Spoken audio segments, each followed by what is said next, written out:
The emergency call came through on a quiet Tuesday afternoon when Hunter Tate arrived at the Willowbrook estate to fix a malfunctioning pool filter.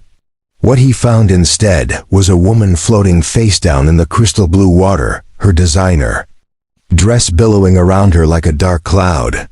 Without hesitation, the former veteran and single father dove in fully clothed, his instincts screaming one thing: save her.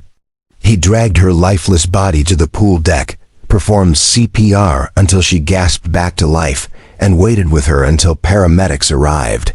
He never asked for her name, never expected to see her again. But 3 days later, when a fleet of black SUVs pulled up to his modest apartment, Hunter discovered the truth. The woman he saved wasn't just anyone. She was LO White Billionaire CEO of White Global Enterprises. And what she said next would change his life forever. Before we jump back in, tell us where you're tuning in from, and if this story touches you, make sure you're subscribed, because tomorrow I've saved something extra special for you. Hunter Tate had seen his share of emergencies in his 38 years, but nothing prepared him for what he found that Tuesday afternoon at the Willowbrook estate. He had been called in as an emergency contractor to fix a malfunctioning pool filtration system at one of the most exclusive properties in Ashford Heights. The iron gates had opened automatically when he arrived, his beat-up work van looking completely out of place against the backdrop of manicured hedges and marble fountains. The estate sprawled across what must have been 10 acres, all pristine lawns and architectural perfection that spoke of wealth Hunter could barely comprehend. He parked near the pool house, grabbed his toolbox, and walked toward the Olympic-sized swimming pool that shimmered in the afternoon sunlight. The property appeared deserted. No gardeners, no staff, no sounds except for the gentle hum of expensive outdoor speakers, playing classical music somewhere in the distance. Hunter assumed the homeowner was away, which was fine by him. He preferred working alone, getting the job done without small talk or awkward interactions with people who lived in a completely different universe than his own. But as he approached the pool, something caught his eye. A dark shape beneath the water's surface. At first, Hunter thought it might be a pool cover or some kind of debris, but then he noticed the fabric moving gently with the current created by the filtration jets. His heart stopped. That wasn't debris. That was a person. Without a single second of hesitation, Hunter dropped his toolbox and sprinted the remaining distance to the pool's edge. The woman was floating face down, her long dark hair fanning out around her head like seaweed, her arms motionless at her sides. She wore what looked like an expensive black dress that had become waterlogged and heavy. Hunter's military training kicked in instantly, overriding the shock and horror flooding his system. He didn't think. He didn't pause. He simply acted. He dove into the water fully clothed, his work boots and jeans immediately becoming anchors, trying to drag him down. The pool was deep, at least 9 feet in this section, and Hunter had to fight against his own clothing to reach her. When his hands finally closed around her shoulders, he felt the dead weight of unconsciousness. She wasn't moving, wasn't breathing. Panic tried to claw its way into his chest, but Hunter shoved it down. He had been trained for crisis situations. He knew what to do. With powerful strokes, he hauled her toward the shallow end, his muscles burning from the effort of moving 2 bodies through water while wearing heavy, waterlogged clothing. When he finally reached the pool steps, he lifted her out with strength born from pure adrenaline and desperation. Her head lolled backward, her skin pale with a bluish tint that made Hunter's stomach drop. He laid her carefully on the warm concrete pool deck, immediately checking for breathing and a pulse. Nothing. No rise and fall of her chest. No flutter of life beneath his fingertips pressed to her neck. Hunter positioned himself over her and began CPR, his hands interlaced over her sternum, pressing down in steady rhythmic compressions. He counted aloud, his voice steady despite the terror coursing through him. 30 compressions. He tilted her head back, pinched her nose and delivered 2 rescue breaths. Her chest rose and fell with the air he pushed into her lungs, but she still didn't respond. Again, 30 compressions, 2 breaths. Hunter's arms ached. Water dripped from his hair into his eyes, but he didn't stop. He couldn't stop. This woman, whoever she was, deserved to live. She deserved another chance. "Come on," Hunter muttered between compressions. "Come on, stay with me, breathe." 30 compressions, 2 breaths. He had lost track of how many cycles he had completed when suddenly, miraculously, the woman's body convulsed. She coughed violently, water spewing from her mouth as her lungs fought to expel the liquid and draw in precious air. Hunter immediately turned her onto her side, supporting her as she continued to cough and gasp, her whole body trembling. "You're okay," Hunter said, his voice shaking with relief. "You're breathing. You're going to be okay." The woman's eyes fluttered open, unfocused and confused. She looked at Hunter without recognition, without understanding, her lips moving soundlessly as she tried to process what had happened. Hunter grabbed his phone from his soaked pocket, praying it still worked. By some miracle, the screen lit up. He dialed emergency services immediately. "This is Hunter Tate. I'm at the Willowbrook Estate on Preston Canyon Road. I just pulled a woman from the pool. She wasn't breathing, but I performed CPR, and she's responsive now. We need an ambulance." Immediately, the operator's calm voice asked questions. Was she breathing on her own? Yes. Was she conscious? Partially. Hunter answered everything while keeping one hand on the woman's shoulder, making sure she stayed on her side, monitoring every breath she took. She was alive. Against all odds, she was alive. The woman's eyes finally focused on Hunter's face. She stared at him with an expression he couldn't quite read. Confusion, certainly, but also something else. Something that looked almost like wonder. Her lips moved again, and this time, sound emerged. A whisper so faint Hunter had to lean closer to hear it. "You saved me." Hunter shook his head, uncomfortable with the weight of those words. "The paramedics are on their way.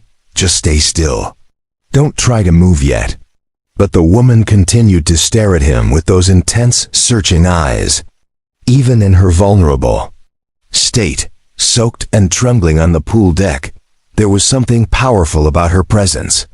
Something that made Hunter feel like he was being seen in a way he hadn't been seen in years. The sound of sirens grew louder in the distance. Hunter stayed beside her, talking quietly, keeping her calm and alert until the paramedics arrived and took over. They asked Hunter what happened, and he explained quickly and efficiently. They praised his quick thinking, his CPR technique, his composure under pressure. Hunter barely heard them. He was watching the woman as they loaded her onto a stretcher, wrapping her in thermal blankets, checking her vital signs.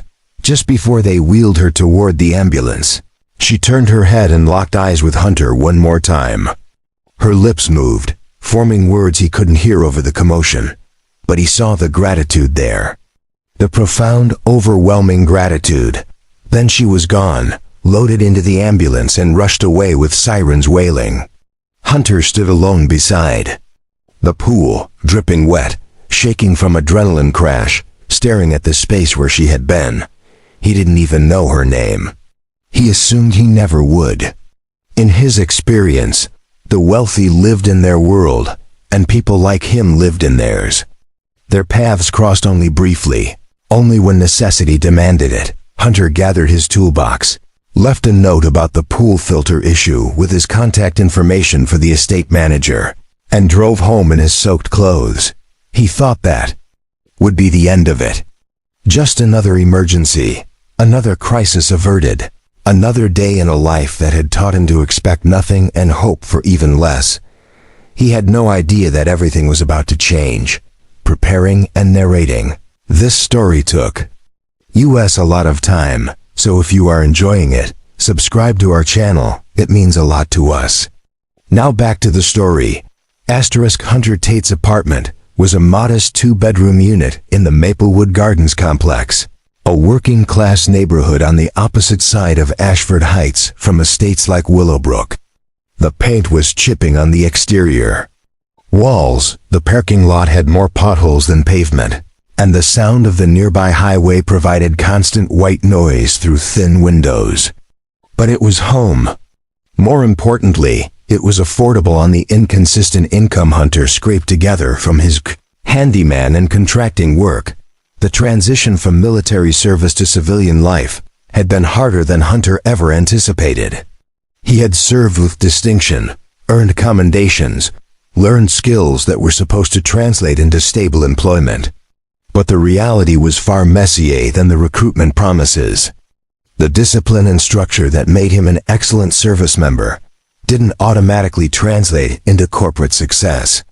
The nightmares and hypervigilance that came home with him didn't help either.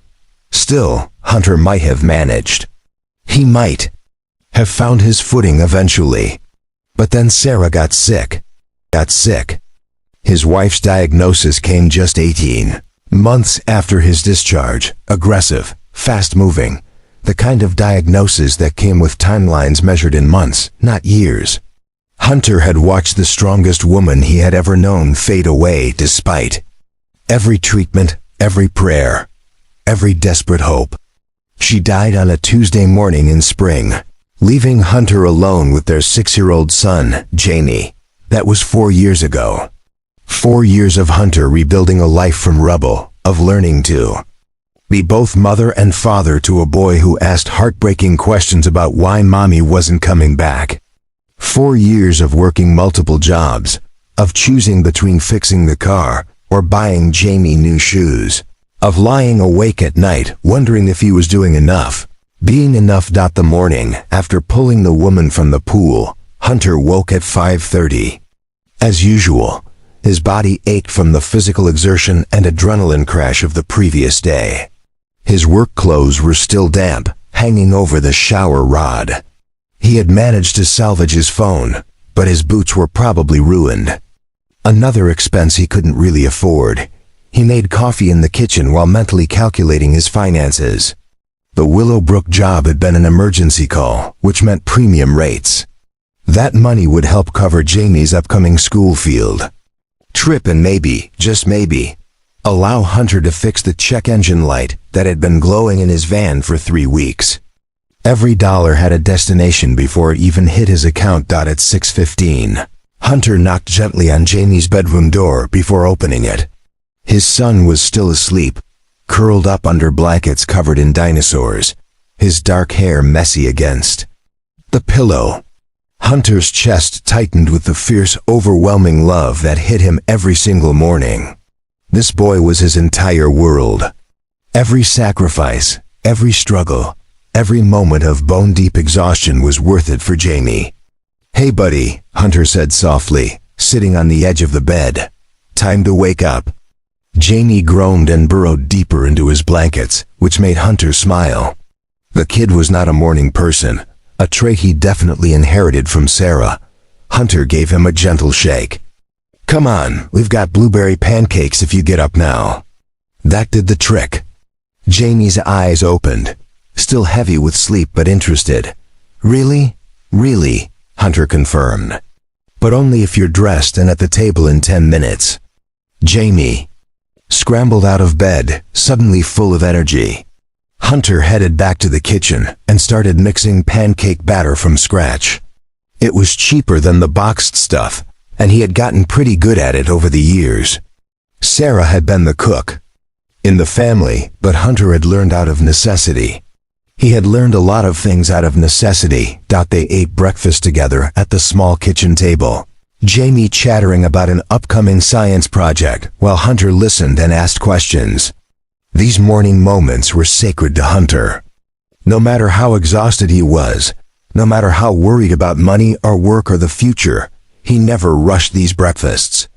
Jamie deserved a father who was present, who paid attention, who made him feel valued and heard.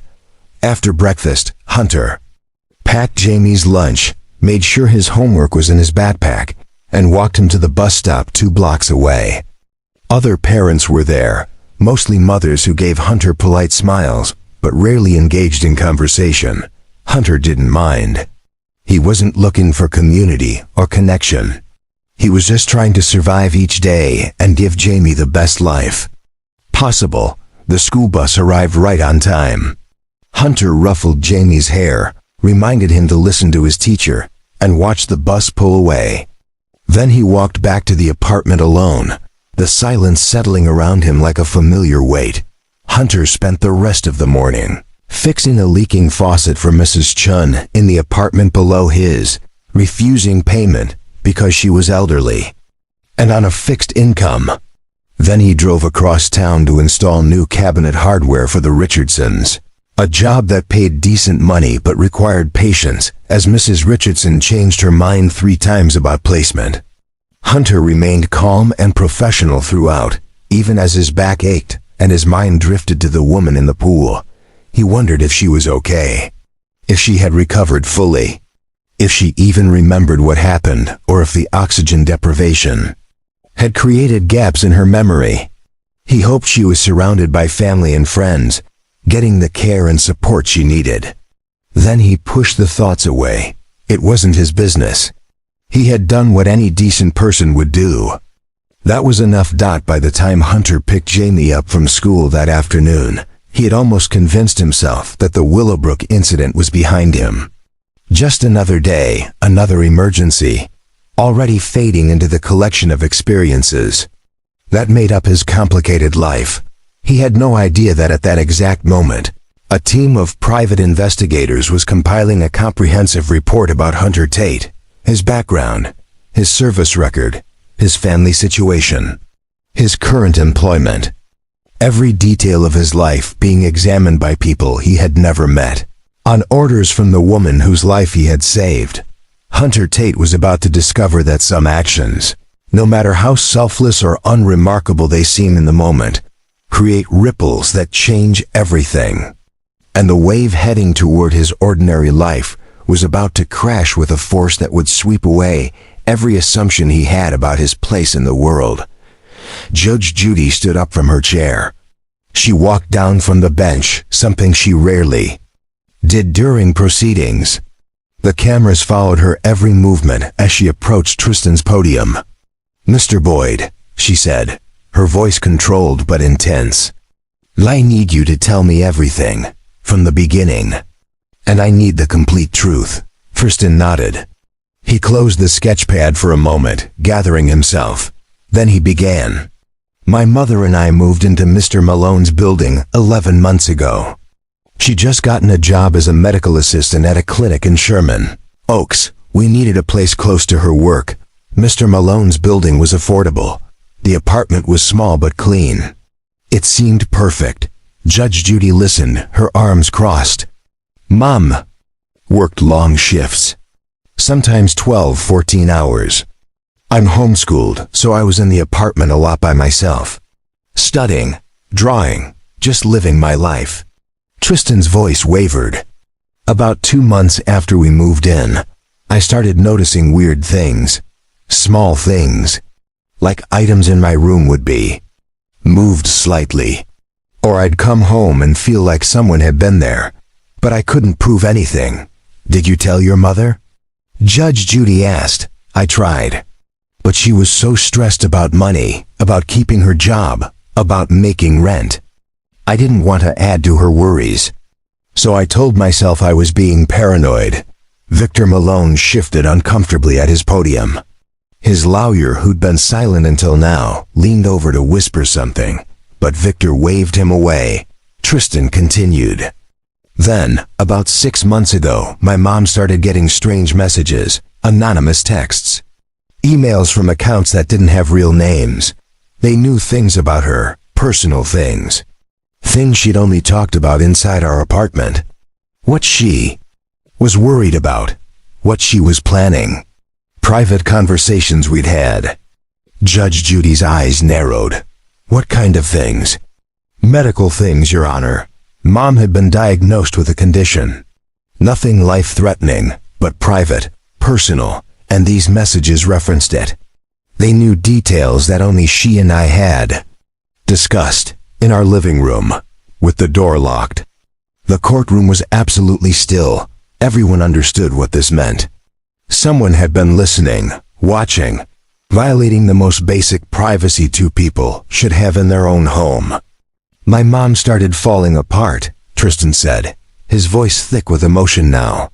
She became paranoid, anxious. She couldn't sleep. She thought someone at work was leaking her information. She thought maybe her phone was hacked. She never suspected. The apartment itself, how could she? Who would think their landlord would do something like that? So what happened 3 months ago? Judge Judy asked gently. Tristan took a shaky breath. She broke. Completely. The messages got worse. More threatening. They started suggesting things about me, about my safety.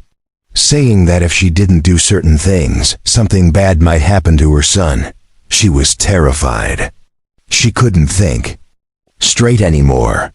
He opened the sketchpad again, flipping to a page that showed a woman's face. Valerie Kim. The drawing captured her exhaustion, her fear, her desperation. One night she told me she had to leave. That it wasn't safe for her to stay. That whoever was targeting her might hurt me to get to her.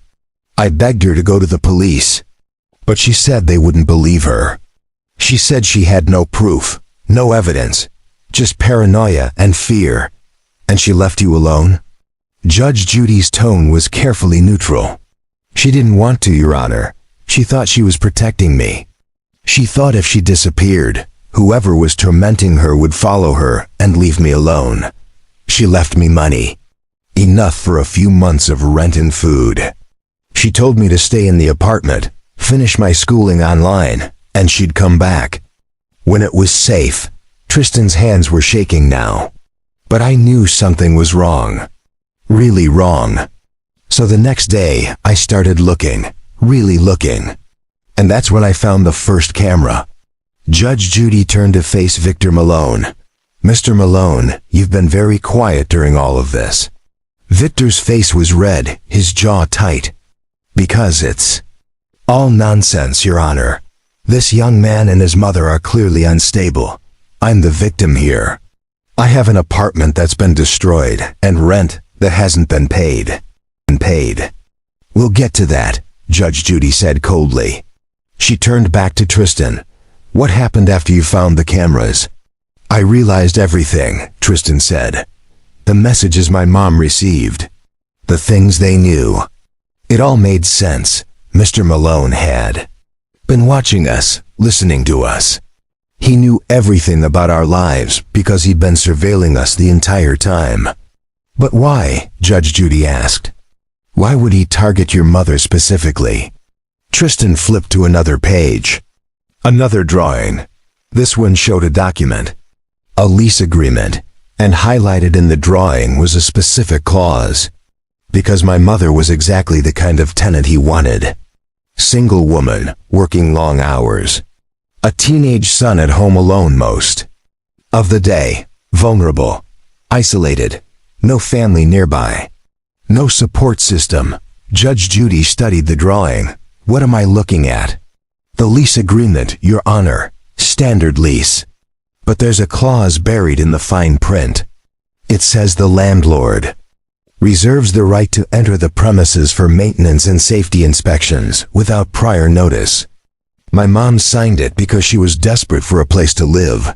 She didn't realize what it really meant. It gave him legal cover, Judge Judy said, understanding dawning. Exactly. He could claim he was just checking the property. But what he was really doing was installing surveillance equipment. And once it was in place, he had access to everything. Our conversations, our routines, our vulnerabilities. Tristan's voice hardened. He used that information to terrorize my mother. To drive her away, because once she was gone, I'd be alone. A minor living by himself, even more vulnerable. Even easier to control. Judge Judy's expression was pure fury now. And you stayed because I had nowhere else to go, Your Honor, and because I knew if I ran, he'd just do this to someone else. So I made a choice. I decided to document everything. To gather evidence the only way I knew how, through my drawings. He held up the sketch pad. I spent 3 months making holes in those walls, finding every camera, every microphone, sketching, everything. Because I knew that eventually, someone would have to listen. Someone would have to see the truth. You put yourself at risk, Judge Judy said quietly. He could have hurt you. I know, but what else could I do? The police didn't. Believe me, I had no money for a lawyer. My mother was gone. I was 17 years old with a sketch pad and a camera I'd pulled out of my own bedroom wall. This lawsuit was my only chance. Judy turned to Victor Malone. Her eyes were ice. Mr. Malone, I'm going to ask you a direct question, and I strongly suggest you think very carefully before you answer. Did you install surveillance equipment in the apartments you rent? Victor Malone's lawyer grabbed his arm. Don't answer that, Victor. We need to consult before. I don't care what your lawyer says, Judge Judy interrupted. Answer the question. The courtroom held its breath, and then Tristan said something that changed everything. Your Honor, he doesn't need to answer. Because I have proof that doesn't require his confession. He flipped to the very last page of the sketchpad. The call came on Thursday afternoon. Well, Hunter was replacing a broken garbage disposal for the Hendersons on the east side of town.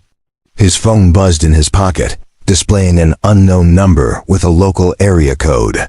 Hunter almost ignored it, assuming it was another spam call about his car's extended warranty or some other scam.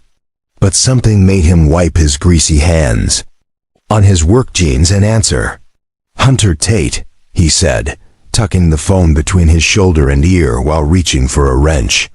Mr. Tate, this is Catherine Morrison from Willowbrook Estate Management, a professional female voice replied.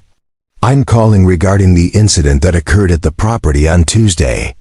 Hunter's hand froze. He straightened up, giving them call his full attention. Yes, is everything all right? Is the woman okay? She's recovering well, thanks to your quick actions, Catherine said warmly. The owner of the estate wanted me to reach out personally to express her gratitude. She also wanted to ensure you were compensated for the pool filter repair you were originally called to complete. That's not necessary, Hunter said quickly. I'm just glad she's okay. The repair can wait, Mr. Tate, the owner insists. In fact, she'd like to thank you in person if you're available. Would you be willing to return to the estate tomorrow afternoon? Say around 2 o'clock, Hunter hesitated. Something about the formality of the request felt strange, almost rehearsed. But he supposed people with money operated differently. Maybe this was just how they handled things in their world. Besides, he could use the payment for the repair work, even if accepting thanks in person felt awkward. Sure, Hunter agreed. 2 o'clock tomorrow works. Excellent. The gates will be open for you. Just proceed directly to the main house this time, not the pool area. Someone will meet you at the front entrance. After hanging up, Hunter returned to the garbage disposal repair, but his mind wandered. He kept thinking about the woman he had pulled from the pool. In the chaos and adrenaline of the moment, he hadn't really looked at her face, hadn't registered details beyond her desperate need for help. He wondered who she was, what had happened, why she had been alone at such a massive estate. Had she slipped and fallen? Had she been swimming and experienced a medical emergency? The questions circled through his mind without answers. That evening, after putting Jamie to bed, Hunter sat at his small kitchen table with a cup of coffee and thought about the strangeness of life.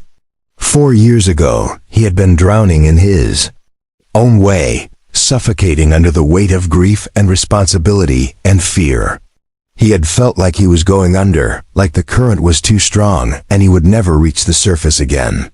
But somehow, day by day, stroke by stroke, he had kept moving forward. For Jamie, always for Jamie. And now, randomly, unexpectedly, he had literally saved someone from drowning. Hunter didn't believe in fate or divine plans or cosmic meaning. Life had taught him that chaos was more common than order, that tragedy struck without reason, and that survival required nothing more mystical than stubborn persistence. But still, there was something about pulling that woman from the water that felt significant in a way he couldn't quite articulate. As if, for one brief moment, his life had intersected with purpose, larger than just getting through another day. Before we continue with what happened when Hunter returned to Willowbrook Estate, if you believe that one selfless act can change everything, show your support by hitting that like button right now. Drop a comment below and tell us about a time when someone's kindness made a difference in your life. And don't forget to subscribe to Triumphant Stories and turn on notifications, because what happens next proves that heroes walk among us every single day, and their courage deserves to be celebrated. Trust me, you won't want to miss where this story goes next. The next afternoon, Hunter arrived at Willowbrook Estate exactly at 2 o'clock. He had debated what to wear, finally settling on his cleanest jeans and a button-down shirt that wasn't too wrinkled. He felt ridiculous caring about his appearance, but something about the formality of the invitation made him want to look at least somewhat presentable. The iron gates opened automatically as he approached, just as they had on Tuesday. But this time, instead of heading toward the pool area, Hunter followed the curved driveway to the front of the main house. And what a house it was!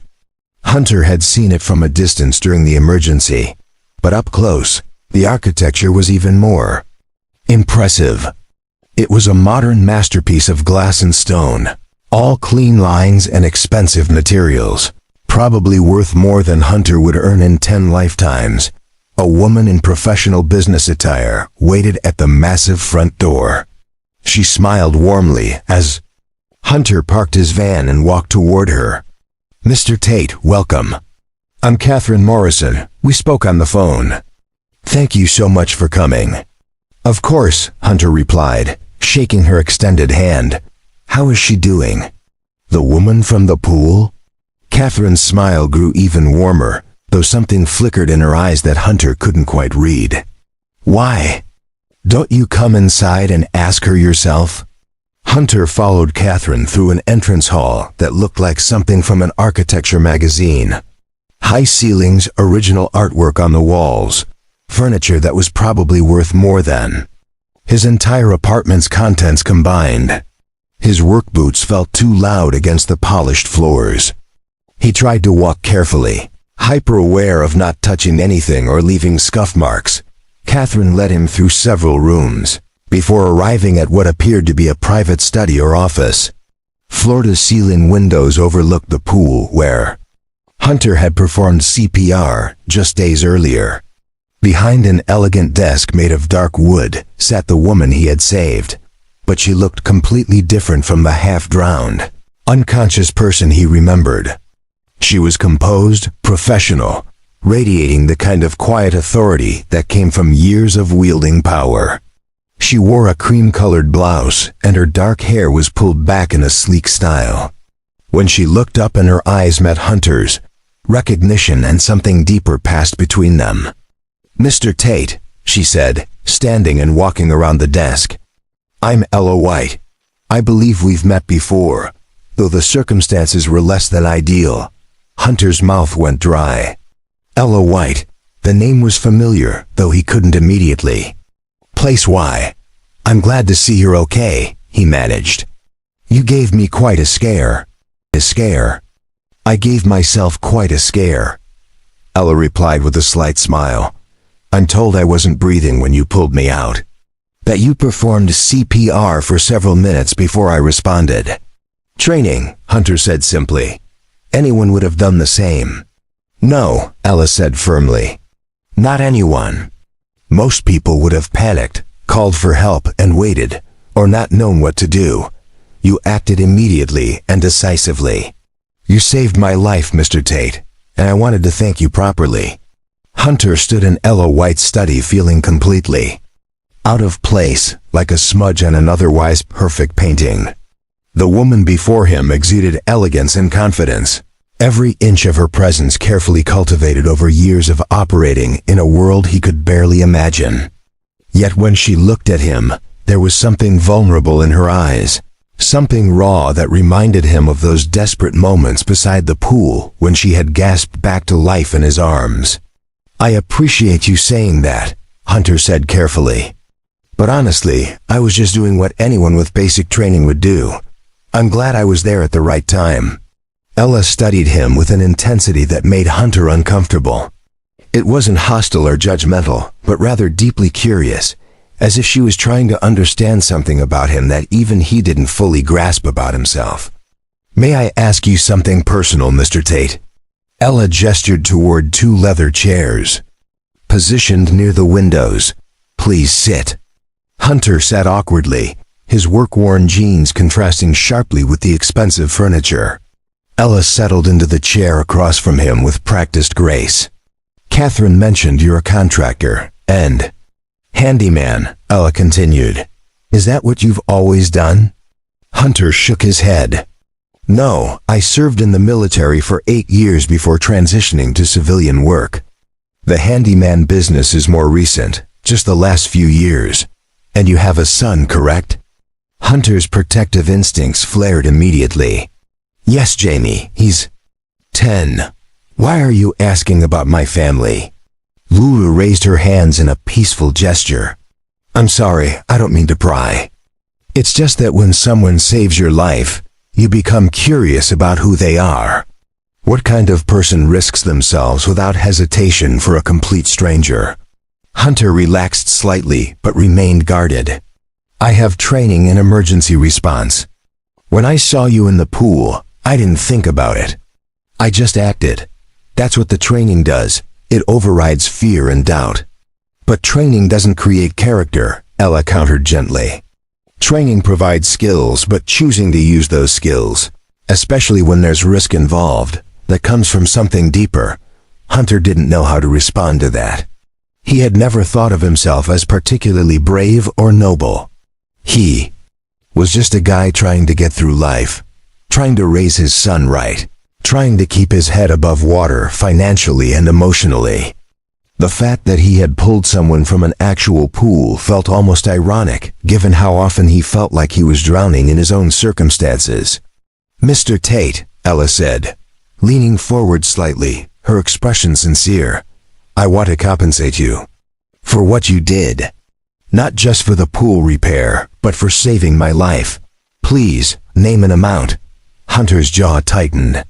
This was exactly what he had feared, what had made him uncomfortable about coming here in the first place. "I don't want your money," he said firmly. "I didn't save you for a reward. I saved you because it was the right thing to do." "I understand that," Ella replied, "but surely you could use financial help." Catherine's background research indicated, "You're a single father working multiple jobs. Let me ease some of that burden." Hunter stood abruptly, anger flashing through him. "You had someone research me? Investigate my life?" Lela remained seated, but her expression showed genuine remorse. "I'm sorry, that was invasive. But please understand, I needed to know who you were. After what happened, I couldn't just let you disappear. You saved my life, Mr. Tate. That creates a connection whether we want it or not." Hunter paced to the windows, staring out at the pool where everything had happened. His emotions were tangled, a mess of pride, anger, confusion, and something else he couldn't quite name. Part of him wanted to walk out, to return to his simple life, and forget this entire uncomfortable encounter. But another part, a part he had buried deep after Sarah died, was responding to Ella White in ways that terrified him. "Why were you alone?" Hunter asked suddenly, turning back to face her. "A place like this must have staff, security, other people around. How did you end up in that pool with no one to help you?" Eula's composure cracked slightly. "I had given the staff the day off. I wanted solitude, time to think without interruption. I decided to swim, to clear my head. I must have had some kind of medical episode. I don't remember falling in or struggling. One moment I was standing at the edge, and the next, I was waking up on the deck with you looking down at me. Have the doctors figured out what happened? Vasovagal syncope, Ella explained. A sudden drop in heart rate and blood pressure that caused me to faint. Stress-related, they think. Apparently, I've been pushing myself too hard for too long. Hunter could relate to that more than she knew. You need to take better care of yourself. I'm learning that lesson, Ella said with a wry smile. Nearly. Dying has a way of reorganizing your priorities. An uncomfortable silence settled between them. Hunter knew he should leave, should return to his real life, and let this strange woman return to hers. Their worlds had collided by accident, by emergency, but that didn't mean they were meant to stay connected. Yet he found himself reluctant to walk away, drawn to her in ways that made no logical sense. I really do need to get going, Hunter finally said. I have to pick up my son from school soon. Ella stood as well, and for a moment they simply looked at each other across the expensive carpet.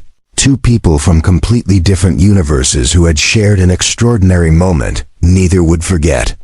Would you allow me to at least pay you for the pool repair you were originally called to do? Ella asked. Hunter nodded. That felt fair, professional, not like charity or gratitude payment. The filter motor needs replacing. Parts and labor would run about $400. Catherine will process that payment today, Ella assured him. Then she hesitated, vulnerability flickering across her features again. Mr. Tate, Hunter, would it be completely inappropriate if I asked to see you again? Not for business, just to talk.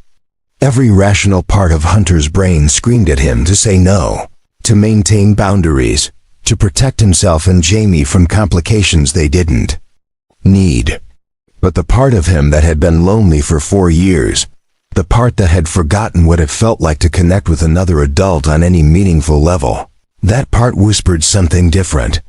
I don't think that's a good idea, Hunter said, even as his heart argued otherwise. We live in very different worlds, Miss White. Lela, she corrected softly. And different worlds can still intersect. They already have. Hunter walked toward the door, every step feeling heavier than the last. Take care of yourself, Ella, and maybe get a pool alarm installed. He thought he heard her laugh softly as Catherine appeared to escort him out. As Hunter drove away from Willowbrook Estate, he watched the massive house shrink in his rearview mirror and told himself firmly that this chapter was closed. He had done a good thing, saved a life, and now it was over. He would take the payment. For the repair work, maybe treat Jamie to pizza, and forget about the beautiful, mysterious woman who had looked at him like he was someone worth knowing. But forgetting Ella White would prove far more difficult than Hunter could have possibly imagined. Because while he was driving away convincing himself their story was over, Ella was standing at her window watching his beat-up van disappear, already making plans that would change both their lives forever. The following Tuesday morning started like any other for Hunter. He woke before dawn, made coffee, prepared Jamie's lunch, and went through the familiar routine that had become the backbone of his existence. Jamie was in good spirits, chattering about an upcoming science fair project involving volcanoes. Hunter listened and nodded, offering suggestions while mentally reviewing his work schedule for the day. He had 3 jobs lined up, all small repairs that would hopefully add up to enough to cover groceries and gas for the week. After dropping Jamie at the bus stop, Hunter returned to the apartment to find something unexpected waiting in the building's small lobby. A deliverman stood holding an enormous bouquet of flowers, so large it nearly obscured his face. Delivery for Hunter Tate, the man announced. Hunter frowned. That must be a mistake. I didn't order any flowers. You Hunter Tate? Yes, but I'm telling you, there's been a mix-up. The deliverman checked his tablet. Says right here, Hunter Tate, apartment 2B, Maplewood Gardens. Someone paid extra for early morning delivery. He thrust the arrangement toward Hunter. Sign here. Bewildered, Hunter signed the digital pad and accepted the flowers. They were beautiful, clearly expensive, arranged with the kind of professional artistry that spoke of a high-end florist. Tucked among the blooms was a small card in a cream-colored envelope. Hunter unlocked his apartment, set the massive arrangement on his kitchen counter, and opened the card. The handwriting was elegant, flowing, unmistakably feminine. "Thank you again for giving me a second chance at life. I hope these brighten your day even a fraction as much as you brighten mine. With gratitude, Ella." Hunter stared at the card, emotions warring inside him. Part of him was touched by the gesture, by the thoughtfulness of it. But another part felt uncomfortable, as if accepting flowers from Ella White was crossing some invisible line he had drawn to protect himself. He had meant what he said about their worlds being too different. Getting involved, even in a friendship capacity, seemed like inviting complications he couldn't afford. He tucked the card in a drawer and headed out for his first job of the day, trying to push thoughts of Ella from his mind. But Ella, it seemed, was not easily forgotten. 2 days later, Hunter arrived home from work to find a package waiting outside his apartment door. It was wrapped in brown paper with his name written on it in that same elegant handwriting. Inside, he found a children's book about dinosaurs, clearly expensive and beautifully illustrated, with a note attached. "Catherine mentioned your son loves dinosaurs. I saw this at a bookstore and thought of him. I hope it's not too forward, Ella." Hunter held the book, conflicted. It was a thoughtful gift, clearly chosen with care, not just grabbed randomly from a shelf. The fact that Ella had remembered the small detail about Jamie's interests, had thought about his son at all, created a warmth in Hunter's chest that he hadn't felt in years. That evening, when Jamie discovered the book, his face lit up with pure joy. "Dad, this is amazing. Look at the T-Rex. And the Triceratops has all the right details." Watching his son's happiness, Hunter couldn't bring himself to regret accepting the gift, even if it complicated things in his own mind. The pattern continued over the next 2 weeks. A tin of expensive cookies appeared with a note about hoping Hunter would enjoy something sweet. A gift card to a local family restaurant materialized with a message suggesting Hunter and Jamie deserved a night off from cooking. Each gesture was thoughtful, never ostentatious, never crossing into inappropriate territory, but steadily building a connection that Hunter found increasingly difficult to resist. Then, on a Saturday afternoon 3 weeks after pulling Ella from the pool, Hunter opened his door to find her standing in the hallway of his building. She looked different than she had in her study at Willowbrook Estate. She wore jeans and a simple blue sweater, her hair down around her shoulders, minimal makeup. She looked nervous, almost shy, holding a paper bag that smelled deliciously of fresh bagels. "Hi," Ella said, her smile tentative.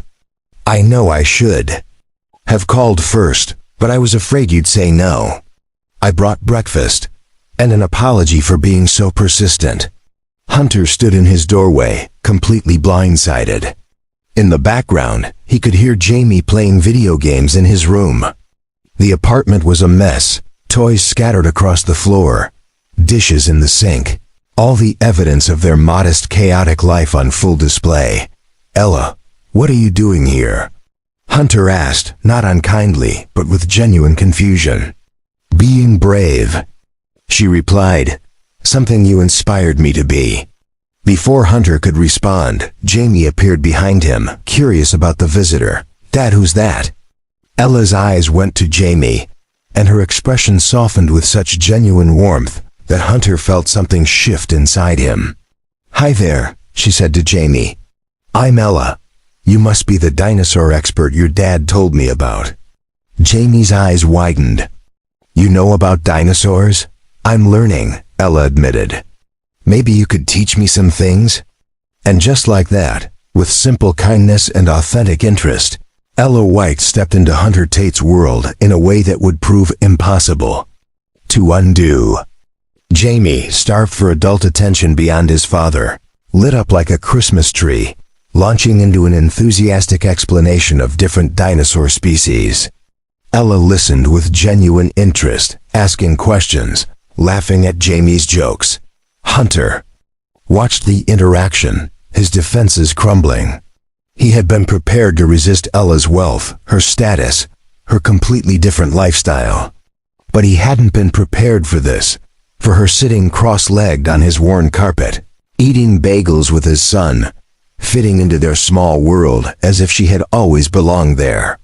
"I should have asked before coming," Ella said later, after Jamie had returned to his video game. She and Hunter stood in the small kitchen, speaking quietly. "But I couldn't stop thinking about you. About that day. About how you didn't hesitate, didn't calculate the risk, just acted because someone needed help." Hunter began, but she held up a hand. "I know what you're going to say. Different worlds, complications, all very logical and reasonable. But Hunter, I've spent my entire life being logical and reasonable. I've built companies, managed billions of dollars, made decisions that affected thousands of people. And none of it, not one single accomplishment, made me feel as alive as I felt when you breathed life back into me beside that pool." Her eyes were bright with unshed tears. "I'm not asking for anything complicated. I just want to know you. To spend time with you and Jamie. To figure out if what I'm feeling is gratitude or something more. Can you give me that chance?" Hunter looked at this powerful, successful woman standing in his humble kitchen, looking at him like he was someone extraordinary rather than just a struggling single dad trying to survive. Every logical reason to say no was still valid. Still true. But standing there, hearing the hope in her voice, seeing the vulnerability she was brave enough to show, Hunter found he couldn't say the word. "One step at a time," he finally said. "No expectations, no pressure, just seeing where things go." The smile that broke across Ella's face was worth every risk, every potential complication, every fear Hunter still carried. In that moment, standing in his small kitchen with sunlight filtering through cheap blinds, something began that neither of them fully understood, but both were willing to explore. Sometimes the most extraordinary journeys begin with the smallest steps forward, with the courage to say yes when every logical reason screams no. And for Hunter Tate and Ella White, this was only the beginning. The weeks that followed Ella's unexpected appearance at Hunter's apartment unfolded with a naturalness that surprised them both. What started as cautious coffee meetings in neutral cafes evolved into regular Saturday morning breakfasts at Hunter's place, with Ella arriving with fresh pastries and Jamie greeting her with increasing enthusiasm. She never arrived empty-handed, but her gifts were thoughtful rather than extravagant, chosen with obvious care for their recipients rather than their price tags. Hunter found himself looking forward to these visits with an anticipation he hadn't felt in years. Ella had a way of making even mundane moments feel special. She listened when Jamie explained his latest school project with genuine interest, asking questions that showed she was actually paying attention. She helped Hunter fix a leaking pipe under the kitchen sink, laughing when she got sprayed with water, not caring that her expensive jeans got soaked. She sat on the floor playing board games with Jamie, competitive and playful in equal measure. What struck Hunter most was how Ella never flaunted her wealth or made him feel inadequate about his modest circumstances. She ate microwave popcorn during movie nights without complaint. She wore the same casual clothes multiple times, clearly comfortable in jeans and sweaters rather than designer outfits. She asked Hunter's opinion on decisions, valued his perspective, treated him as an equal in ways that slowly eroded his defensive walls. One afternoon in early November, Ella invited Hunter and Jamie to visit a local science museum. Hunter had always wanted to take Jamie, but the admission prices were beyond his budget. When Ella offered to cover the tickets, Hunter initially bristled with pride. But she handled it so gracefully, mentioning she had a membership that included guest passes, and they would be doing her a favor by using them before they expired, that Hunter found himself accepting. The day at the museum became one of Jamie's Favorite memories. Ella was patient and engaged, reading every exhibit sign, participating in interactive displays, never once checking her phone or seeming bored. Hunter watched her crouch down to Jamie's level to examine a fossil exhibit, her face lit with genuine fascination, and felt something profound shift in his chest. This wasn't obligation or charity. Ella was choosing to be there, choosing to engage with his world, choosing them. During the planetarium show, sitting in the darkness with Jamie between them, Ella's hand somehow found Hunter's. The touch was electric, sending warmth up his arm. And straight to his heart. He didn't pull away. Neither did she. They sat like that through the entire presentation, their hands linked across Jamie's seat, a silent acknowledgement of something neither was quite ready to name aloud. After that day, the physical boundaries between them began to shift subtly. A hand on the shoulder when passing in the kitchen.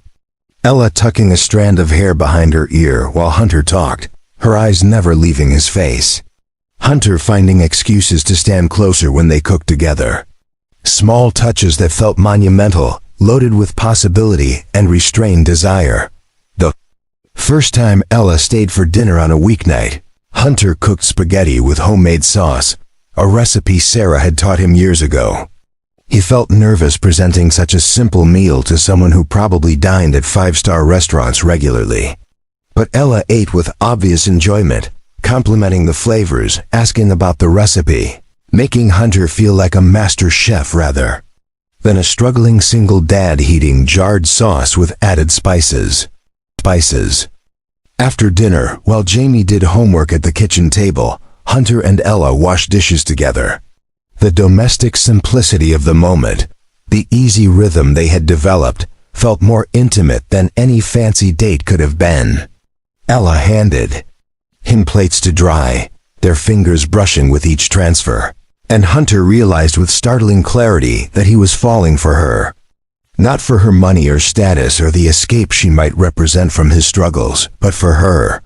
For the woman who laughed at Jamie's terrible jokes, who wasn't afraid to get her hands dirty, who looked at Hunter like he mattered. As November turned to December, Ella became a regular fixture in their lives.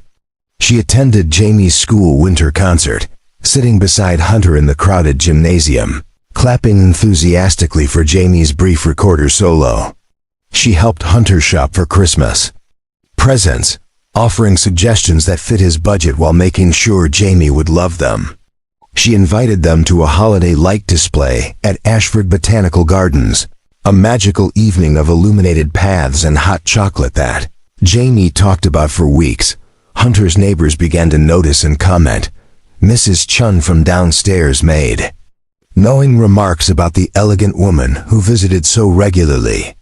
The other parents at the bus stop gave Hunter curious looks, whispering among themselves. Hunter ignored it all, protective of what he and Ella were building, unwilling to define it or explain it to people who wouldn't understand. But as their connection deepened, so did Hunter's awareness of the vast differences in their circumstances. Ella never explicitly discussed her wealth, but context clues accumulated. A casual mention of a business trip to Singapore. A phone call about acquiring another hospital network. References to board meetings and shareholder expectations. Each reminder of her real life, the life she lived when she wasn't in his modest apartment, created a knot of anxiety in Hunter's stomach. One evening in mid-December, after Jamie had gone to bed, Hunter and Ella sat on the couch with cups of tea, talking quietly about nothing in particular. The small Christmas tree Hunter and Jamie had decorated stood in the corner, its colored lights casting a warm glow across the room. Holiday music played softly from Hunter's old stereo. The moment felt perfect, suspended in time, too good to be real. "What are you thinking?" Ella asked, noticing Hunter's distant expression. Hunter hesitated, then decided honesty was better. Then silence. "I'm thinking about how different our lives are. How you're sitting here in my tiny apartment, when you could be anywhere, doing anything." Wayla set down her tea and turned to face him fully. "I'm exactly where I want to be, Hunter. But For how long? The question escaped before Hunter could stop it, revealing the fear he had been carrying. Eventually you'll remember who you are, what your real life looks like. And this, he gestured around the small living room. This won't be enough anymore. Lela's expression softened with understanding rather than offense. Is that what you really think? That I'm slumming it, playing it normal life until I get bored? I don't know what to think, Hunter admitted. I just know that women like you don't end up with guys like me. Not in real life. Women like me, Ella repeated quietly. What does that mean, Hunter? Women with money? Women with successful careers? Or women who've spent their entire lives being told their value comes from their bank account and their last name rather than who they actually are? The raw pain in her voice surprised Hunter. He had been so focused on his own insecurities that he hadn't fully considered what Ella might be experiencing, what she might be seeking in their relationship. I'm sorry, Hunter said. That was unfair. No, it's honest, and I appreciate honesty. Ella took his hand, her thumb tracing gentle circles on his palm. But let me be honest too. I've dated men who saw dollar signs when they looked at me. Men who wanted access to my network, my influence, my resources. Men who performed interest in my thoughts and feelings, but were really just performing for what I could give them. She looked directly into Hunter's eyes. You pulled me from a pool and saved my life without knowing who I was. You refused payment. You tried to keep distance between us specifically because of my wealth rather than pursuing me for it. You have no idea how extraordinary that is, how rare. I'm not extraordinary, Hunter protested. I'm just a regular guy trying to raise his son and keep a roof over our heads. You're a man who risks his own safety to help strangers, Ella countered. A father who puts his son's needs before his own comfort. A person who maintains his integrity, even when accepting help would make life easier. That's not ordinary, Hunter. That's exceptional. Hunter felt his throat tighten with emotion. He wanted to believe her, wanted to trust that what they were building could survive the reality of their different worlds. But fear was a powerful force, and he had spent 4 years building walls to protect himself and Jamie from more loss and disappointment. I care about you, Hunter finally said, the words feeling both liberating and terrifying. More than I've cared about anyone since Sarah died, and that scares me. Ella squeezed his hand. It scares me too. But maybe being scared together is better than being safe and alone. They sat in comfortable silence after that, hands linked, both processing the vulnerability they had shared. Outside, snow began to fall, the first of the season, covering Ashford. Heights in a blanket of white that made everything look clean and possible. Inside Hunter's small apartment, two people from impossibly different worlds continued the slow, careful process of building something neither fully understood, but both desperately wanted. Neither of them knew that in just a few days, the fragile connection they had built would face its greatest test. Because while Hunter was falling in love with Ella White the woman, he still had no real understanding of Ella White the billionaire, CEO, and that gap in understanding was about to be filled in a way that would shake the foundation of everything they had created. The revelation came on a Tuesday evening, sudden and unexpected, in the way that life-changing moments often do. Hunter was at home with Jamie, helping with math homework at the kitchen table, when his phone rang. The caller ID showed an unknown number, but something made Hunter answer. Mr. Tate, this is Richard Blackwell from Ashford Heights Chronicle. A male voice said. I'm calling to get a comment from you regarding Ella White's announcement today. Hunter's stomach dropped. What announcement? There was a pause on the other end. You haven't seen the news? Ms. White held a press conference this afternoon, announcing a $50 million donation to establish the Tate Community Healthcare Initiative. It's named after you, Mr. Tate. She credited you with saving her life and inspiring her to focus more on accessible healthcare for underserved communities. The words hit Hunter like a physical blow. He stood abruptly from the table, his chair scraping against the floor. She did what? The press conference was broadcast live, the reporter continued. Ms. White spoke at length about her near-death experience and how your heroic actions without expectation of reward made her reevaluate her priorities. She announced the new initiative would provide free healthcare services to low-income families across the state. Sir, do you have any comment on being the inspiration for this program? Hunter's mind reeled. $50 million. A press conference. His name attached to a massive charitable initiative without his knowledge or consent. No comment, he managed, then hung up. With shaking hands, Hunter pulled up news websites on his phone. There it was, headline after headline. Billionaire CEO announces major healthcare initiative after near-death experience. Yellow White credits unknown hero for inspiring $50 million donation. Pool rescue leads to massive charitable program, and there were photos. Ella at a podium, looking professional and powerful in a tailored suit. Ella shaking hands with politicians and healthcare administrators. And worst of all, there was a photo of Hunter himself, clearly taken from social media or public records, displayed on screens behind Ella as she spoke. Jamie looked up from his homework, concerned. Dad, what's wrong? Nothing, buddy, Hunter lied, his voice strained. Just finish your math. I need to make a phone call. He stepped into his bedroom and called Ella's number with trembling fingers. She answered on the second ring. Hunter, she said warmly, I was just about to call you. Did you see the announcement? I wanted to tell you in person, but everything moved so quickly and I thought you'd be excited about the initiative. Excited? Hunter's voice came out harsher than he intended. Lala, you used my name, my story, without asking me. You put my face on screens at a press conference I knew nothing about. How could you think I'd be excited? Silence on the other end. Then, quietly, I thought you'd be honored. The initiative will help thousands of families like yours. Families struggling to afford basic health care. I thought you'd understand. I understand that you made a decision about my life without including me in it, Hunter said, anger and hurt mixing in his chest. I understand that you took something private, something personal, and turned it into a publicity opportunity. That's not fair, Ella protested. This isn't about publicity.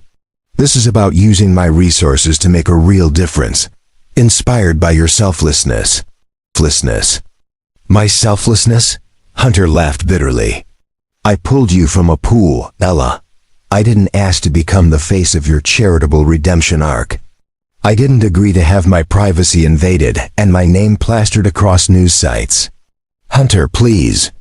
Ella's voice cracked with emotion. I never meant to hurt you. I genuinely thought you'd be proud. The program will provide free healthcare to people who desperately need it. Then why not just do it without involving me? Hunter demanded.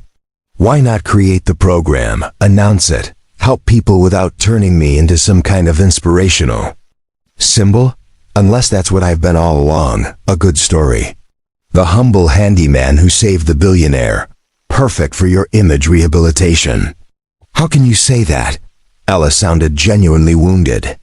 After everything we've shared, all the time we've spent together, you think I've been using you?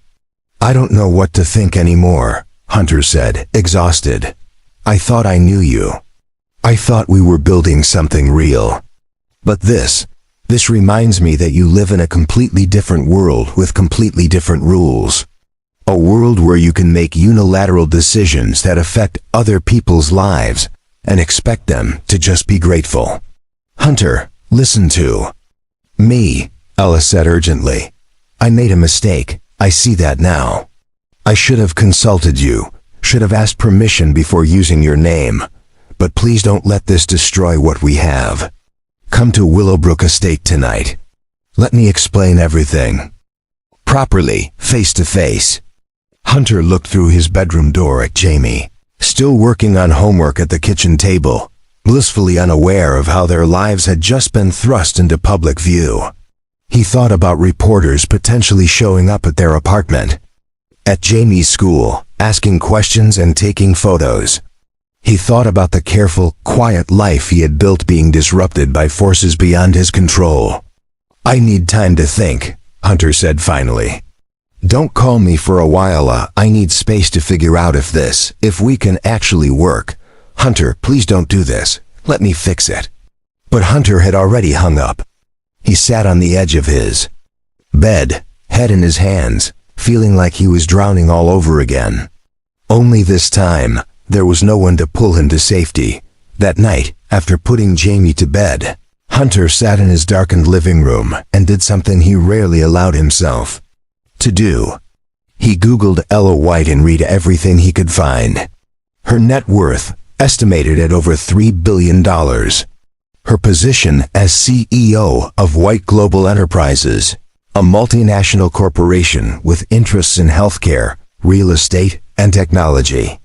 Her reputation as a brilliant but demanding executive. Her previous relationships with other wealthy, influential people. Her presence on boards and committees that shaped policy and affected millions of lives. The woman described in these articles seemed like a stranger. Yes, there were mentions of her intelligence and business acumen, qualities Hunter had witnessed firsthand. But there was also a ruthlessness in how she operated, a willingness to make bold moves without extensive consultation, a pattern of prioritizing results over process. The Ella he thought he knew, the woman who sat on his floor playing games with Jamie, seemed incompatible with this corporate titan who wielded billions of dollars and influenced governments. Hunter's phone buzzed repeatedly with messages. Some from Ella, apologizing and pleading for a chance to explain. Others from unknown numbers, reporters requesting interviews.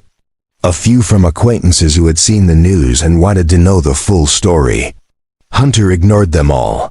The hardest message to ignore came at nearly midnight from Ella. "I know I hurt you. I know I overstepped. But please believe me when I say that everything I feel for you is real. The initiative, the press conference, those were professional decisions I made poorly. But us, what we've been building, that's personal, and it matters more to me than any business venture. Give me a chance to make this right, please." Hunter read the message 3 times before setting his phone face down on the coffee table. He wanted to believe her. Wanted to trust that the connection they had developed was genuine and could survive this breach of trust. But doubt had taken root, and years of protecting himself and Jamie from disappointment made it hard to extend the vulnerability required for forgiveness. As the clock ticked past midnight and snow continued to fall outside, Hunter Tate faced an impossible choice. He could retreat to the safety of his small, predictable life, protecting himself and Jamie from the complications that came with loving someone from such a different world. Or he could take a leap of faith, trusting that the woman he had fallen for was real despite the wealth and power that surrounded her. Both options terrified him. Both carried risk. And the decision he made would determine not just his own future, but the course of 3 interconnected lives that had collided beside a pool on an ordinary Tuesday afternoon that had turned out to be anything but ordinary. The next morning, Hunter woke with a headache and a heart full of confusion. He had barely slept, his mind replaying the conversation with Ella and the revelations about her announcement on an endless loop. Every time he closed his eyes, he saw her face at that press conference, professional and polished, describing their story to strangers and cameras. The intimacy of what they had shared had been repackaged into a narrative designed for public consumption, and the violation of that felt profound. Jamie noticed something was wrong immediately. "Dad, you look tired. Are you sick?" "Just didn't sleep well, buddy," Hunter said, forcing a smile as he made breakfast. Nothing to worry about, but there was plenty to worry about. As Hunter scrolled through his phone while Jamie ate cereal, he found that the story had gained traction overnight. Local news outlets had picked it up. Social media was buzzing with the heartwarming tale of the heroic handyman and the grateful billionaire. Someone had even found photos of Hunter and Jamie at the Science Museum, snapped by other visitors, and posted online, now being shared with captions about the unnamed hero finally being revealed. Hunter felt violated all over again. His privacy, Jamie's privacy, had been stripped away without their consent. And while Ella's intention might have been noble, the execution had been thoughtless and damaging in ways she probably didn't even understand from her position of power and privilege. Mrs. Chun stopped Hunter in the hallway as he left to take Jamie to school. "I saw the news about you and that woman," she said, her expression concerned. "Be careful, Hunter. People with that much money, they don't think like regular folks. They're used to getting what they want." The warning echoed in Hunter's mind as he dropped Jamie at the bus stop. Other parents stared and whispered. One even approached to ask if he was really the guy from the news. Hunter deflected politely, but felt his chest tighten with anxiety. This was exactly what he had feared, the loss of anonymity and control over his own narrative. When Hunter returned to his apartment, he found Ella waiting in the parking lot, leaning against her sleek black car.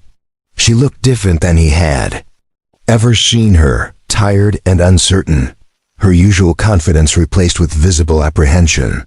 "I know you asked for space," Ella said as Hunter approached, "but I couldn't stay away. Please, Hunter, just give me 10 minutes to explain." Hunter wanted to tell her to leave, to maintain his boundaries and protect his bruised feelings. But seeing her there, vulnerable and genuine, he found he couldn't turn her away completely.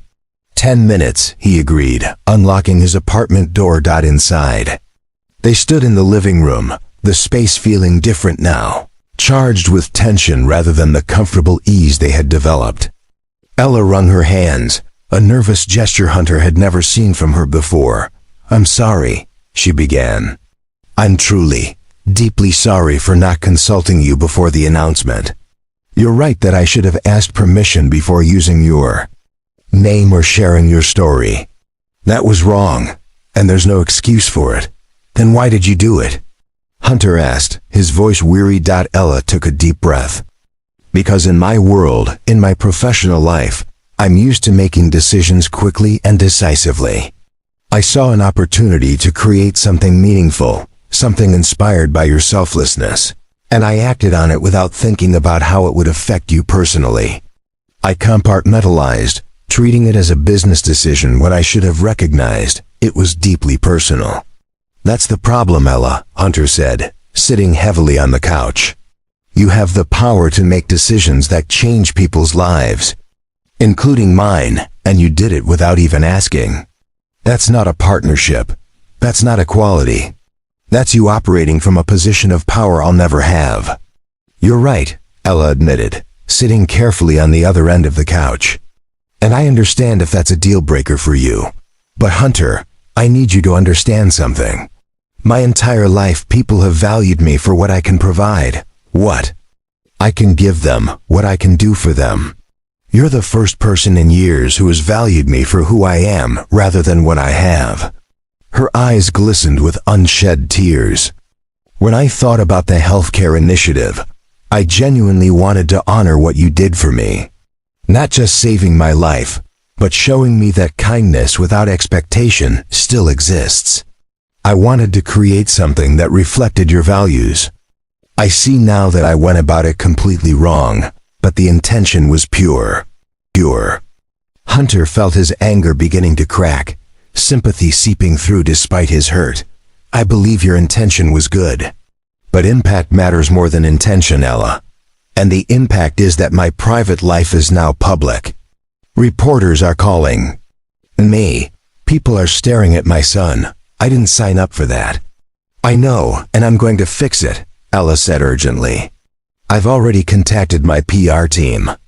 We're issuing a statement requesting that media respect your privacy and remove your photos from circulation.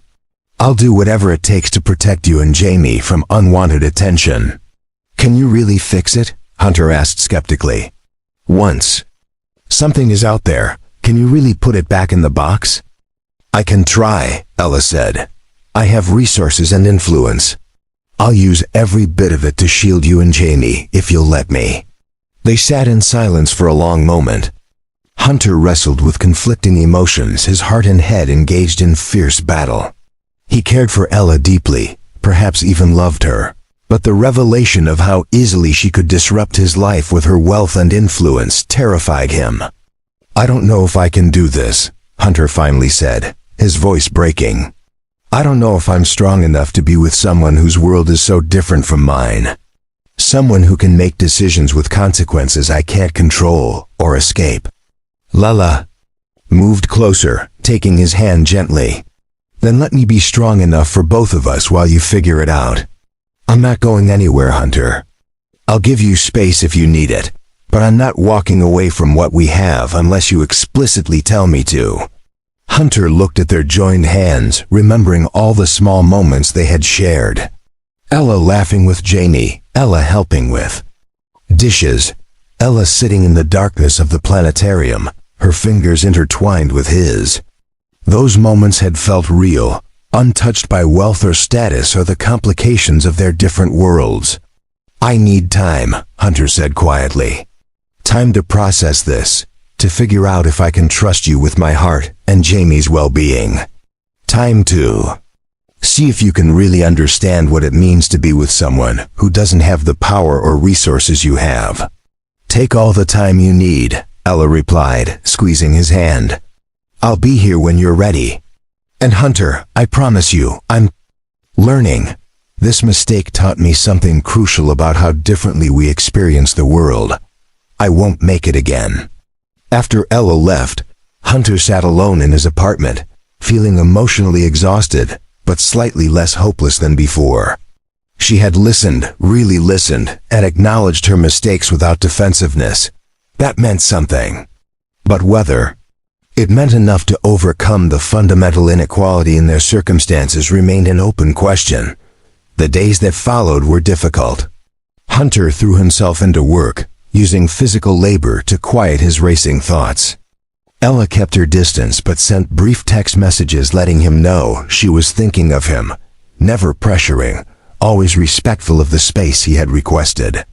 True to her word, the media attention did die down as her PR team worked to redirect the narrative and protect Hunter's privacy.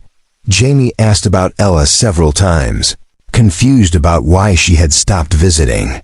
Hunter struggled to explain in age-appropriate terms that sometimes adults needed time to figure things out. He saw the disappointment in his son's eyes and felt the weight of that too. This wasn't just about him and Ella anymore. Jamie had gotten attached, had opened his heart to her presence in their lives. Whatever Hunter decided would affect his son as well. 2 weeks after their difficult conversation, Hunter sat in his apartment on a quiet Saturday morning, staring at his phone. Ella had sent a simple message the night before. I miss you. Both of you. Whatever you decide, I'll respect it. But I hope you decide to give us another chance. Hunter thought about Sarah, about the promises he had made at her funeral to protect their son and never let him be hurt again. He thought about the walls he had built around his heart to survive grief and hardship. And he thought about Ella, imperfect and powerful and learning to understand a world so different from her own. Sometimes the bravest thing a person can do is not save someone from drowning. Sometimes the bravest thing is to trust again after being hurt, to hope again after disappointment, to love again after loss. And as Hunter looked at Ella's message, at the vulnerability and patience she had shown, he felt something shift inside him. Maybe it was time to be brave one more time. Hunter called Ella that Saturday afternoon, his hand trembling slightly as he pressed her name in his contacts. She answered before the second ring, her voice tentative and hopeful. Hunter, can we talk? He asked, in person. Maybe tonight, after I put Jamie to bed? Yes, Ella said immediately. Yes, absolutely. Should I come to you, or would you prefer to meet somewhere neutral? Come here, Hunter decided. We started in my world, we should figure this out here too. That evening felt impossibly long. Hunter helped Jamie with homework, made dinner, played video games, all while his mind raced with what he wanted to say to Ella. He had spent 2 weeks thinking, processing, examining his fears and desires from every angle, and he had come to a conclusion that terrified and exhilarated him in equal measure. After tucking Jamie into bed with an extra long bedtime story, Hunter straightened up the living room and waited. Ella arrived at exactly 8:30, punctual as always.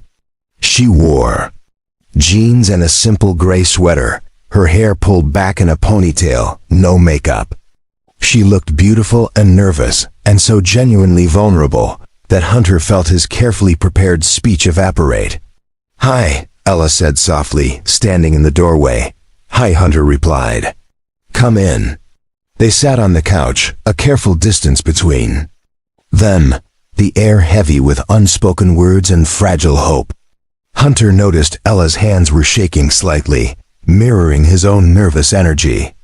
"I've been doing a lot of thinking," Hunter began, then stopped, struggling to find the right words.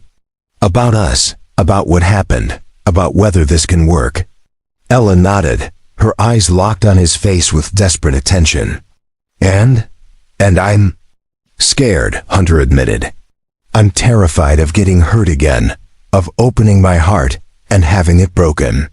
I'm terrified of Jamie getting attached and then losing someone he's come to care about. I'm terrified that no matter how much we want this to work, our different worlds will eventually pull us apart." He saw Ella's expression fall, pain flickering across her features, but he pressed on. "But I'm also terrified of letting fear win," Hunter continued, his voice gaining strength. "I'm terrified of looking back in 10 years and wondering what might have been if I had just been brave enough to try. Because the truth is, Ella, I've fallen for you. Not for your money or your status or what you can provide. I've fallen for the woman who sits on my floor playing board games with my son. The woman who laughs when she gets sprayed with water, fixing a pipe. The woman who listens like what I'm saying actually matters." Tears spilled down Ella's cheeks. "Hunter, I've fallen for you too. So completely that it scares me. You have no idea how much." "Then help me understand something," Hunter said, leaning forward. "Because I need to know if this is real, or if I'm just a project to you. Some kind of redemption story that makes you feel good about yourself." "You're not a project," Ella said fiercely, moving closer. "You're the first person in years who has made me feel like myself rather than my position or my bank account. Do you know what it's like to constantly wonder if people like you for who you are or what you can give them? To never be sure if affection is genuine or calculated." She took both his hands in hers, her grip tight with emotion. "You were willing to walk away from me specifically because of my wealth. You refused money, refused gifts, tried to maintain distance because you didn't want anything from me except the truth of who I am. Do you have any idea how rare that is? How precious? I don't want to be some symbol of purity in your life," Hunter protested. "Some noble poor person who validates your worth. That's not what you are," Ella insisted. "You're a man who has survived unimaginable loss and kept going for your son. A man who maintains his integrity even when it would be easier not to. A man who makes me laugh and challenges me and sees me as an equal, even though our bank accounts will never be equal." She released one of his hands to wipe tears from her face. "I made a terrible mistake with the press conference. I operated from a place of privilege without considering the impact on you. But I learned from it, Hunter. I'm learning from you every day about what really matters, about the difference between power and strength, about the value of a life measured in moments rather than dollars." Hunter felt his own eyes burning with unshed tears. "I want to believe you. God, I want to believe this can work." "Then believe it," Ella urged. "Not because it will be easy or perfect, but because we're both willing to try. I'll make mistakes. Hunter, I'm sure of it. My privilege blinds me to things you experience every day. But I promise to listen when you tell me I've messed up. I promise to keep learning and adjusting and trying to understand your world better. And I'll try to trust you, Hunter said. To believe that you're here for the right reasons. To stop waiting for the other shoe to drop. But Ella, you need to understand something crucial. I can't change who I am or where I come from. I can't suddenly become comfortable in your world of galas and board meetings. This apartment, this life, this is real for me. I don't want you to change, Ella said passionately. This life, this apartment, this is more real than anything I've experienced in years. When I'm here with you and Jamie, I feel grounded in a way I never do at Willowbrook Estate or in boardrooms. You give me something I can't buy or achieve or acquire through any amount of success. What's that? Home, Ella whispered. You make me feel like I'm home. The simplicity and honesty of those words broke through the last of Hunter's defenses. He pulled Ella into his arms, holding her tightly as years of loneliness and fear finally cracked open. She clung to him just as desperately, her face buried in his shoulder, both of them trembling with the enormity of what they were choosing. I'm still scared, Hunter murmured into her hair. Me too, Ella replied. But let's be scared together. They stayed like that for a long time, wrapped in each other's arms on Hunter's worn couch, Christmas lights twinkling on the small tree. In the corner, when they finally pulled apart, Hunter cupped Ella's face in his hands and looked directly into her eyes. We do this honestly, he said firmly. Complete honesty, even when it's hard. If something bothers me about your world, I tell you. If you don't understand something about mine, you ask. We figure this out together, as partners, not as rescuer and rescued, or wealthy benefactor and grateful recipient. Partners, Ella agreed, covering his hands with hers. Equals in everything that matters. And we protect Jamie, Hunter continued. No more public announcements, no media attention, no using our story for any purpose without both of us agreeing. He comes first, always. Always. Ella promised. I would never do anything to hurt him, Hunter. He's become so important to me. Hunter leaned forward and kissed her then, gentle and tentative at first, then deeper as years of loneliness and resistance melted away. Ella responded with equal intensity, her fingers threading through his hair, both of them pouring everything. They felt into that connection. When they finally broke apart, both breathless, Hunter rested his forehead against hers. So we're really doing this? He asked. We're really doing this, Ella confirmed, smiling through her tears. It's going to be complicated, probably. We're going to have disagreements about money and lifestyle, and how to navigate our different worlds. Almost certainly. People are going to judge us and make assumptions about why we're together. Let them, Ella said fiercely. I don't care what anyone thinks as long as I have you. Hunter laughed, the sound rusty but genuine. When did I become the pessimist and you become the optimist? When you taught me that hope is worth the risk, Ella replied softly. You jumped into a pool to save a stranger without knowing if you'd succeed. That's the kind of courage I want in my life, Hunter. The courage to try even when the outcome is uncertain. They talked for hours after that, working through practical concerns and emotional vulnerabilities with newfound honesty. Ella explained her business obligations and the public-facing aspects of her life that couldn't be avoided entirely, but promised to shield Hunter and Jamie from as much of it as possible. Hunter shared his fears about adequacy and his concerns about maintaining his independence, while accepting help when genuinely needed. By the time Ella left near midnight, they had established ground rules and boundaries, had aired fears and made promises, had committed to building something real despite all the obstacles in their path. As Hunter watched her drive away, he felt lighter than he had in weeks. The fear hadn't disappeared entirely, but it had been joined by something equally powerful. Hope, the stubborn, resilient hope that maybe, just maybe, Love could bridge even the widest gaps if both people were willing to meet in the middle. Hunter checked on Jamie one more time before bed, looking at his sleeping son with a heart full of gratitude and determination. He had taken a risk tonight, had chosen vulnerability over safety, connection over isolation. And while he couldn't predict the future or guarantee a happy ending, he knew with absolute certainty that he had made the right choice. Sometimes the bravest thing you can do is let someone in. Sometimes healing requires trust. Sometimes love means taking a leap of faith and believing you'll be caught. And for the first time in 4 years, Hunter Tate was ready to leap. 6 months later, Hunter stood in the backyard of a modest house in a quiet neighborhood on the edge of Ashford Heights, watching Jamie chase fireflies in the warm June twilight. The house was small by Ella's standards, enormous by Hunter's, a compromise they had reached together after months of discussion. 3 bedrooms, a decent yard, in a good school district but not ostentatiously wealthy. A home that felt like theirs. Rather than his, Ella emerged from the kitchen carrying lemonade, her hair pulled back in a messy bun, wearing shorts and one of Hunter's old t-shirts.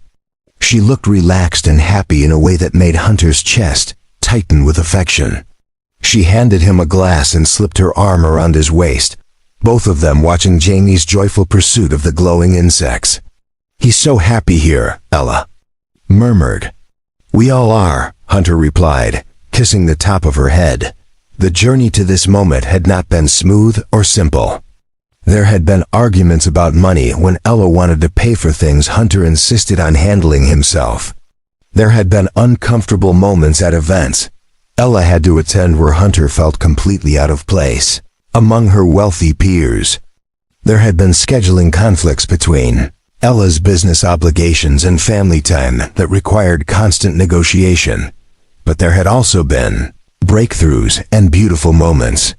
Ella had started working fewer hours, delegating more responsibilities, prioritizing presence over productivity in ways that initially terrified her but ultimately brought peace. Hunter had slowly learned to accept help without viewing it as charity, recognizing that partnership sometimes meant letting someone with more resources contribute more financially while he contributed in other equally valuable ways.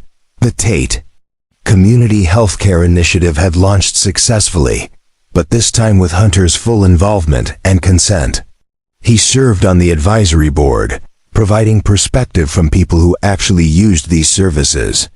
His input shaped programs in ways that made them more effective and dignified for recipients. The work gave him purpose beyond his handyman jobs and made him feel like a genuine partner in Ella's philanthropic efforts. Jamie had adjusted remarkably well, thriving with the stability of a 2-parent household and the expanded opportunities Ella's presence provided without losing the groundedness Hunter had worked so hard to instill. He still attended public school, still had chores and responsibilities, still understood the value of money and work.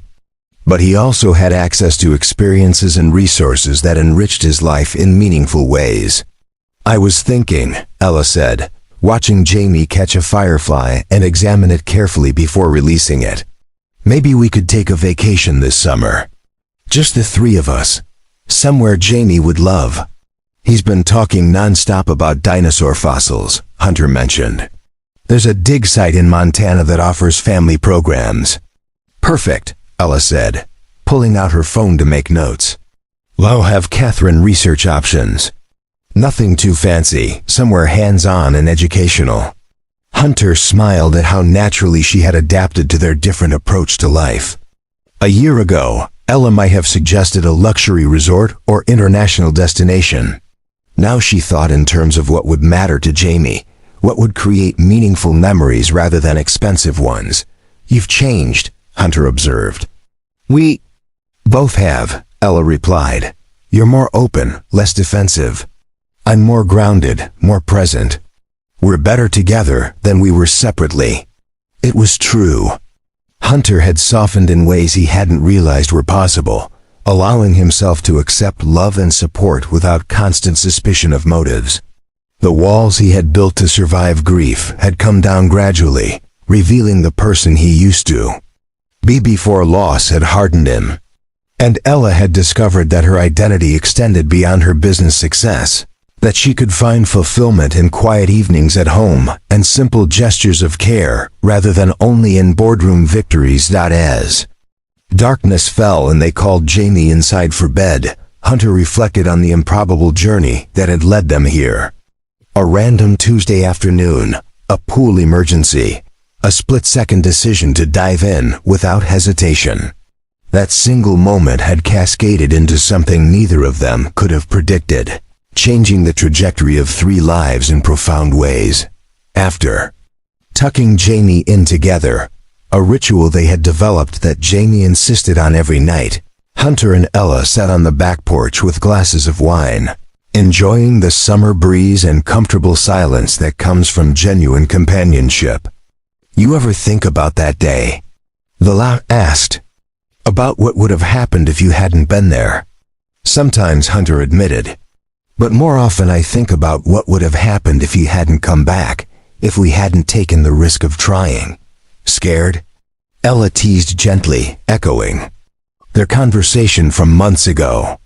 "Always," Hunter replied with a smile. "But happy too. Grateful. Hopeful in ways I forgot were possible." Ella leaned her head on his shoulder. "I never thanked you properly, you know. Not just for saving my life that day, but for saving me from a life that looked successful, but felt empty. You gave me something more valuable than all the money I've ever earned." "What's that?" "What's that?" "A reason to live that goes beyond achievement or acquisition," Ella said softly. "You showed me that meaning comes from connection, from being present, from loving and being loved. That's worth more than any fortune." Hunter wrapped his arm around her shoulders, holding her close as stars began to appear in the darkening sky. He thought about Sarah, about the love they had shared and lost, and felt gratitude rather than guilt. She would have wanted him to be happy, to give Jamie a full life, to open his heart again. This wasn't betraying her memory, but honoring it by choosing life and love over isolation and fear. "You know what I learned?" Hunter said. "That sometimes the people we save end up saving us right back. I pulled you from that pool, but you pulled me from drowning in grief and loneliness. We rescued each other." "We did," Ella agreed. "And we keep rescuing each other every day when we choose this, choose us, despite all the reasons it shouldn't work." They sat together in peaceful silence, 2 people from impossibly different worlds who had found common ground in the most unlikely circumstances. Their story would never be simple or conventional, would always require effort and compromise and conscious choices to bridge their differences. But it was theirs, built on honesty and respect and the kind of love that grows stronger through challenges rather than being destroyed by them. Life has a beautiful way of surprising us when we least expect it. A random Tuesday can change everything. A single act of courage or kindness can set in motion events that transform multiple lives in profound ways. And sometimes, the most important decision we make is not the heroic one made in a moment of crisis, but the daily choice to be brave enough to trust, vulnerable enough to love, and strong enough to keep choosing each other when it would be easier to walk away. Hunter Tate had jumped into a pool to save a stranger, without knowing who she was or what it would mean for his life. And in doing so, he had saved himself too. Discovering that the heart he thought was too broken to risk again was actually resilient enough to love deeper than ever before. That the walls built to protect can also imprison, and that sometimes the greatest courage is found not in isolation, but in connection. As fireflies danced in the darkness, and Ella's breathing grew steady and peaceful against his shoulder, Hunter felt something he hadn't felt in years. Complete peace. Not the absence of challenges or concerns, but the deep, abiding peace that comes from knowing you're exactly where you belong, with exactly who you're meant to be with, building exactly the life that matters. Up next, you've got 2 more standout stories right on your screen. If this one hit the mark, you won't want to pass these up. Just click and check them out. And don't forget to subscribe and turn on the notification bell so you don't miss any upload from us.